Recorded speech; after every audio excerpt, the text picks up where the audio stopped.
looking at Jalen Carter, and he's probably the most talented player in the draft overall. Maybe even the highest floor. That could be crazy to say. I believe him. Part of me, though, sneakily feels like they might take Christian Gonzalez and just form potentially the best secondary of this generation. So I want to say this about Jalen Carter. My opinion on him is completely flipped. I'm of the full opinion that is not a good idea to draft him. Chicago Bears, we're looking at if before all this drama came with Jalen Carter, if people were saying if the Bears stay at 1, they're going to draft him. And if you could get that trade back and you get DJ Moore first next year and you still get your guy at 9, people are saying, wow, that would be incredibly impressive.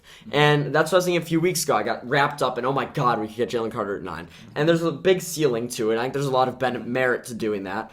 But realistically, I don't think I trust him. I mean, I think the personality issues have been red herrings in the past, but I don't think it's worth risking such a high pick on a guy that reports are coming out he doesn't even love football. And yes, that reminds me. They say that all the time. That reminds me of Anthony Edwards, and people are saying that he's been great. He's been a beast. So I don't think that it's necessarily true that this is going to happen. And what do I know? I'm not an insider. Yeah. But as a Bear fan, as we've gone through this horrible, horrible season for this top pick, and we need it to be a hit to help Justin Fields, I would not want Jalen Carter. Same with the Seattle Seahawks. I feel like that's crazy. We'll get to the Bears pick in a bit, but if I'm the Seahawks, yes, Jalen Carter is the most talent. And if an organization can turn him into a guy that's a beast, it is the Seahawks. Pete Carroll, I trust more than any coach in the NFL besides Mike Tomlin and maybe Bill Belichick.